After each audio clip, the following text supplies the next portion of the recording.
नमस्कार माऊली. चला ज्ञानेश्वरीच्या सहवासात आपण तिसऱ्या अध्यायातील 21 ते 31 ओव्यांच्या सहवासात जाऊया. आपण पाहिलंच, अर्जुनाची मनोदशा अजून बदललेली नाही आहे. आपल्याला युद्ध करायचं नाही ही जी त्यांनी तयारी केली आपल्या मनाची, त्या विचाराला तो धरून आहे. परंतु त्याच्या आता हेही लक्षात आलंय की भगवंतांना नाराज करून चालणार नाही. त्यामुळे सर्वसामान्यपणे जेव्हा आपणही आपल्या आयुष्यात बघतो की एखाद्याला नाराज करून चालणार नाही, साहजिकपणे आपला स्वार्थ साधण्यासाठी तो जीव समोरच्याची स्तुती करतो, त्याचं कौतुक करतो. कारण जाणकार हुशार व्यक्तीला हे माहिती असतं की समोरच्याची थोडीशी स्तुती केली, कौतुक केलं तर त्याला आपल्या बाजूला वळवता येईल. आपल्याला जे म्हणायचं आहे त्या गोष्टीविषयी त्याचंही मन वळवता येईल. जणू काही अर्जुनाने हाच प्रयत्न केला की काय? माऊली अर्जुनाच्या मनातले भाव टिपतायत. अर्जुन भगवंताला काय म्हणतोय? ज्ञानोबाराय म्हणतात, देवा तुझ ऐसा निज गुरु, आजी आरती धणी कान करू, एथ भीड कवणाची धरू, तू माया मुची. परमेश्वरा, तुझ्यासारखा आम्हाला गुरु मार्गदर्शक भेटलाय, तर असा भेटला असताना अशी संधी मी दौडीन का? आणि अशी संधी दौडून जर ह्या ठिकाणी मी भीड धरली, माझ्या मनातलं जर तुझ्यापाशी बोललो नाही, तर मग मला मार्गदर्शन कोण करणार? तू आमची माय माऊली आहेस असं म्हणून अर्जुनाने नाराज होऊ घातलेल्या परमेश्वराचं कौतुक केलंय. अर्थात हे प्रामाणिकपणेच केलं असणार. आणि हे श्रीकृष्णा, माझ्या मनात तुझ्याविषयी काय भाव आहे तोच अर्जुनाने या ठिकाणी प्रगट केलाय. अर्जुनाच्या मनातील या भावाची पुष्टी करण्यासाठी ज्ञानोबाराय आपल्याला 22, 23 आणि 24 ओव्यांमध्ये काही दृष्टांत देतात. ज्ञानोबारायांच्या शब्दात बघायचं झालं तर, हा गा कामधेनुचे दुभते, दैवे जाहले जरी आपैते, तरी कामनेची का तेथे वानिकीचे. कामधेनू गाईचं जर वासरू दैवाने नशिबाने आपल्या घरात आपल्याला बांधता आलं, तर त्या वासराला सोडून कामधेनू का राहणार आहे? तीही आपल्याच घरात वास्तव्याला येणार. मग अशा ठिकाणी इच्छा न करण्याची काचकूच कशासाठी करावी? मनातल्या इच्छा तर पूर्ण होणारच की, कारण दारात साक्षात कामधेनू आणि तिचं वासरू नांदतंय. श्रीकृष्ण हे कामधेनू स्वरूप आहेत. अर्जुनाची इच्छा ते पूर्ण करणारच. जरी चिंतामणी हाता चढे, तरी वांछेचे कवण साकडे, का आपुलेनी सुरवाडे इच्छावेना. नशिबाने चिंतामणी हाती लागला तर आपल्या इच्छा पूर्ण करण्यासाठी आपल्याला काही चणचण पडेल का? देखा अमृत सिंधू ते ठाकावे, मग तहाने जरी फुटावे, तरी सायासू का करावे मागील ते. ज्ञानोबारायांनी इथे अशी कल्पना केली आहे की अमृताच्या सागरापर्यंत पोचण्यासाठी कष्ट घ्यावे लागले. तहान भूक विसरून ते कष्ट घेतले, आणि एकदा का अमृताच्या सागरापाशी पोचल्यावर मग तहान भागवण्याचे कष्ट घेण्यापासनं का स्वतःला थांबवायचं? भरपूर अमृताचं सेवन करून घ्यायचं.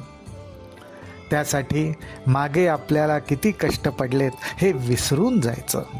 आज त्याचप्रमाणे माऊली जर का दैवयोगाने आपल्यासुद्धा आयुष्यामध्ये कुठल्या ना कुठल्या तरी रूपाने परमेश्वराची भक्ती करण्याविषयी आपल्याला जर संधी प्राप्त झाली असेल तर ती सोडू नये. ती संधी प्राप्त होणं म्हणजे आपलं सुद्धा अनेक जन्मांचं पुण्यच. अनेक कष्ट घेऊन आपल्या आयुष्यात तो क्षण आलाय ज्यामुळे आपण कुठल्या ना कुठल्या प्रकारे परमेश्वराची भक्ती करू शकतोय, उपासना करू शकतोय, नामस्मरण करू शकतोय, त्याच्याशी संवाद साधू शकतोय. म्हणजे आपण सुद्धा, म्हणजेच अर्थात आपला जीव सुद्धा जो तहानलेला होता, त्याला कशाची तहान लागली होती? सुख, समाधान, आनंदाची तहान लागली होती. तो हळूहळू प्रयत्नांनी का होईना परमेश्वर रूपी अमृताच्या सागरापाशी येऊन पोचतोय. किती सुंदर ही कल्पना आहे. तैसा जन्मांतरी बहुती उपासिता श्री लक्ष्मीपती, तू दैवे आजी हाती जाहलासी जरी.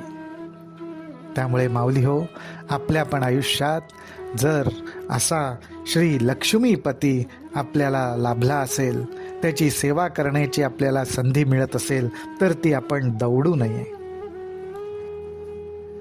आपल्या आयुष्यात प्राप्त झालेला हा भक्तिभाव, आपल्याला प्राप्त झालेली ही संधी आणि परमेश्वराचं आपल्या आयुष्यात कुठल्या ना कुठल्या प्रकारे अस्तित्व असणं, याचं कौतुक करताना ज्ञानोबारायांच्या अध्याय 3 मधल्या ह्या 26 ते 31 ओव्या बघण्यासारख्या आहेत. माऊली, आपण सर्वांनी त्याचं जरूर चिंतन करावं.